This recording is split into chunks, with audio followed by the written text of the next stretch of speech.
개인적으로 궁금한 게 그 2013년에 사실은 윤석열이란 사람이 스포트라이트를 받았거든요. 검사 윤석열. 왜였냐? 그때 뭐 여주지청장 할 때 예, 그때 아니었어요? 이제 짠 네. 이제 국정원 감사장이 등장을 해가지고 국정원 댓글 사건 관련해가지고 윗선의 외압이 초기부터 있었다. 이런 식의 쉽게 얘기하면 항명 파동이라고 하죠. 네. 그런 걸 일으키면서 이제 2013년에 검사 윤석열이 있었는데 그때 검사 윤석열과 아까 말씀하셨던 2019년에 검찰총장 윤석열 도대체 언제부터 어떻게 원래는 같은 존재인 건지 달라진 건지 하나도 다르지 않다고 생각해요. 같은 존재라고 생각하십니까? 네.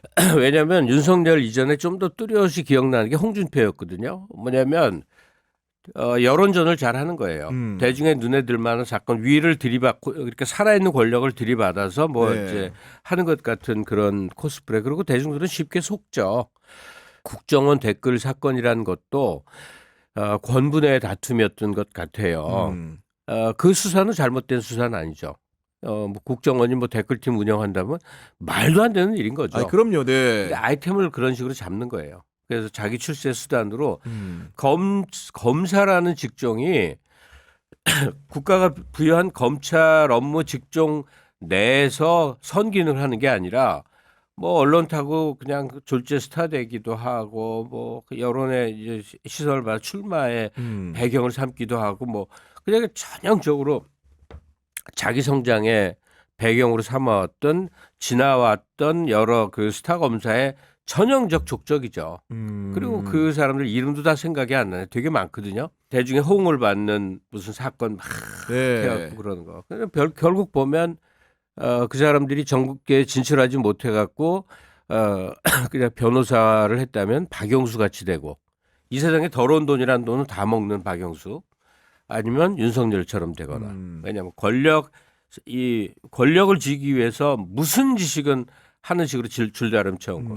그러니까 저는 과거에는 검찰 조직의 폐해를 그렇게 잘 알지를 못했는데 우리 한국이 안고 있는 여러 질병 가운데 이 검찰 조직이 안고 있는 이 문제는 정말 근원적이고 심각하구나를 최근 몇 년 특히 윤석열을 통해서 톡톡히 깨닫게 됐어요. 네. 그래서 2013년 즈음에 윤석열이 대중 앞에서 좀 돋보이게 되고 뭐 나는 사람에게 충성하지 않는다. 그런 말 했잖아요. 네. 네. 지금 해석하면 그 말 뜻이 뭔지 알겠어. 나를 위해서 산다는 말로 나는 이해가 돼요. 아니 그러니까 결국은 네. 이게 사람들이 그런 모습들을 보고 공정과 상식의 아이콘인 줄 알고 대선 때 찍어줬는데 알고 보니 아까 잠깐 말씀하신 대로 그게 개인의 안위나 이익의 동치어였는데 사람들은 그거를 공정과 상식으로 헷갈렸던 게 아닌가. 그거예요. 자기 네. 성장의 이제 방편으로 삼은 건데 그게 언론에서 이렇게 띄워주기로 가면 그러니까 이 검사들 중에서 뭐 다른 영역도 마찬가지인데 이 언론과 이 연관을 잘 맺는 사람들이 있어. 언론에서 쫙 키워주면 졸지에 커지고. 그렇죠. 네. 그러니까 이 언론 이 활약은 결국 윤석열과 밑에 한동훈의 그 작품이었던 것 같아요 보니까.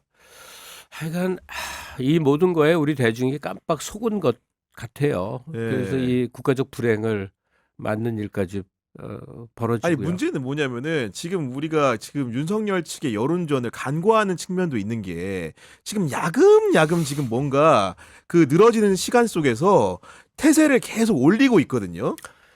제가 그래서 지난주 어떤 방송에서 얘기를 하다가 통곡을 한 적이 맞습니다. 있어요. 예. 그게 왜 그러냐면 지금 말한 그대로예요. 시간을 끊임없이 늘리면서 소위 뒤집기.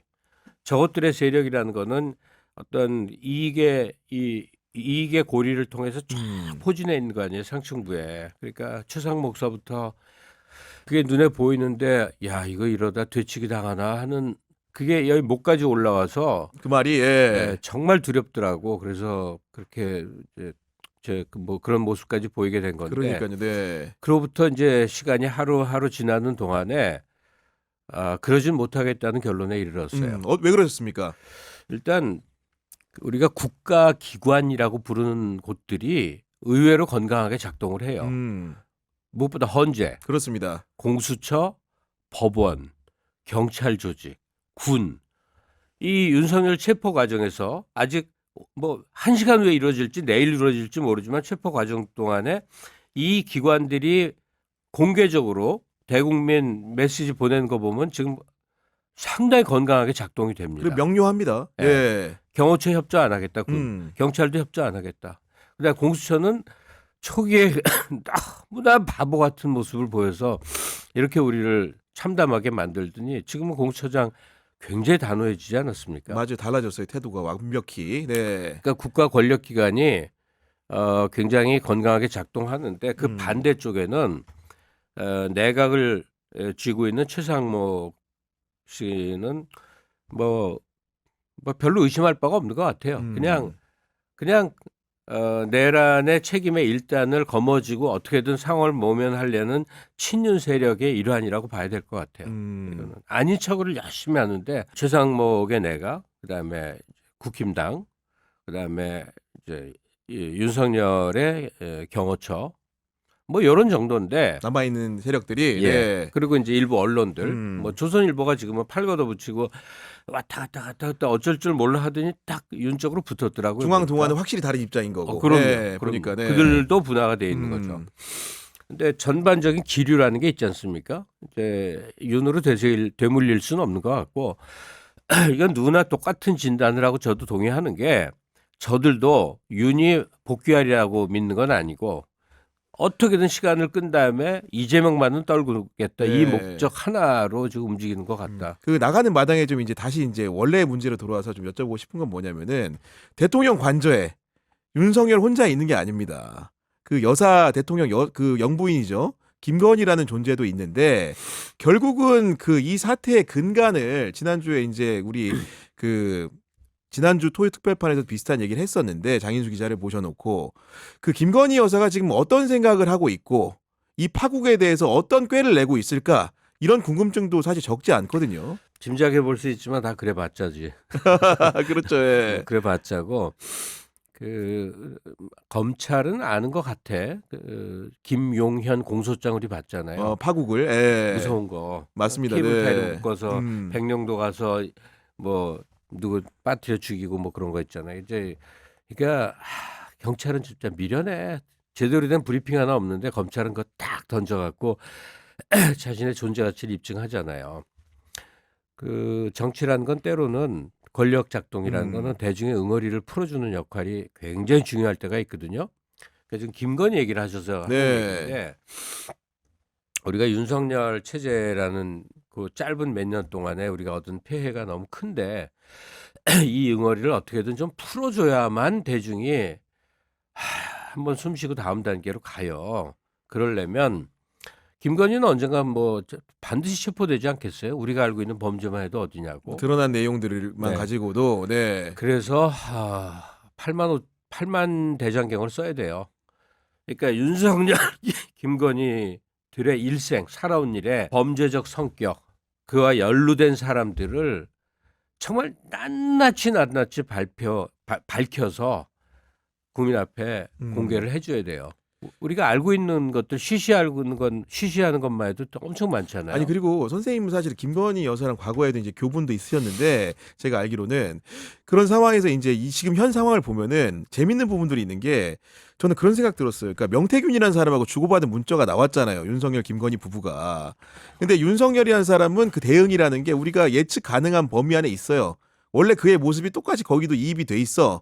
그러니까 처음에는 뭐 이렇게 공손하게 봤다가도 무슨 뭐 모략을 얘기하는 과정에서는 막 갑자기 반말이 나오고 성향이 드러나는데 김건희라는 사람은 잘 모르는데 예를 들면 명태균이 보고서를 보내주니까 뭐 지위 고하 여러 가지 생각이 있을 텐데 뭐 내 충성이라고 답한다던가 이런 데 느껴지는 게 이분은 굉장히 고도의 사회성이라는 게 있는 특별한 사람 같다는 생각이 좀 들기도 했거든요. 다른 방송에서 그 말을 했더니 엄청 비난 댓글이 많이 실리더라고. 뭐냐면 김건희가 엄청 생각보다 허술하지 않고 집요하더라. 그러니까요. 예. 그래서 목적 달성을 하는데 정말 그 오히려 생각하는 것 이상의 물건이다 그런 얘기를 했더니 맨날 사진에 센터 본능에다가 저 바보 같은 여자한테 무슨 그런 막 하면서 욕을 하더라고. 그러니까 제가 하고 싶은 얘기는 한 인간의 다면성으로 이해를 해야 되는데 어떤 사람은 하긴 사진 속의 센터 본능도 윤석열 다음에 자기가 집권하려는 의지다 얘기하는데 그건 좀 지나친 것 같고 네.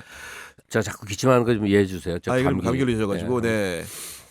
그 한 사람이 어떤 면에서는 터무니없이 이렇게 부실하고 말도 안 되는 행각을 벌이지만 목적 달성을 위해서는 엄청 집요하고 치밀한 그게 병존을 해요. 윤석열이 그냥 검사에서 이제 권력자로 나중에 대선까지를 먹는 전 과정은 김건희를 빼고는 상상조차 할 수가 없어요. 왜냐하면 명태균 픽한 것도 김건희야 결국. 그리고 대선 전체에서 명태균이 정말로 역할을 많이 한 게 킹메이커 지금 같은 역할을 한 걸로 나오고 있죠 입증이 다 지금. 됐잖아요. 네. 그러니까 앞으로 이제 수습해 나가는 얘들은 지금 큰일 났겠거든. 무기징역 살게 생겼거든. 아직 그 목전이잖아요. 별짓 다 벌어지는 거. 가령 뭐 벙커에 숨을 지서부터 어느 날 불현듯 대중 앞에 그냥 두 손 들고 나올 지서부터 뭐 여러 모습들은 죄다 이제 김건희의 전략일 텐데 뭐 어떻게든 소용없는 거 아니에요? 이제는 나는 김건희 씨 뭐 잠깐 알았었으니까 심지어는 그 계엄 이후에 전화해 볼까까지 생각해 본 아 적이 정말요? 있었어. 예. 왜 그랬냐면 당신 정말 조금의 선처도 받을 생각이 없느냐. 지금 용서를 빌어야 될 텐데. 그러니까 대권 먹은 다음부터 벌인 행동을 보면 이해가 안 가는 거예요. 저 반대로 했으면 지금 오히려 사랑받을 수도 있었어. 네, 그럼요. 네. 윤석열의 정치 기반서부터 하고자 하는 일을 보면 이건 민주주의의 적이고 경제를 망쳤을 건 맞는데 김건희는 얼마든지 변신하잖아요. 얼굴도 다 뜯어고치고 이름도 바꾸고 목소리도 바꾸는 사람이니까 대중 앞에 사랑받는 퍼스트 레이디 상을 연출할 재능이 있는 사람이거든. 근데 지금 어이없는 짓만 하더니 저렇게 공공의 적이 된 거죠. 네.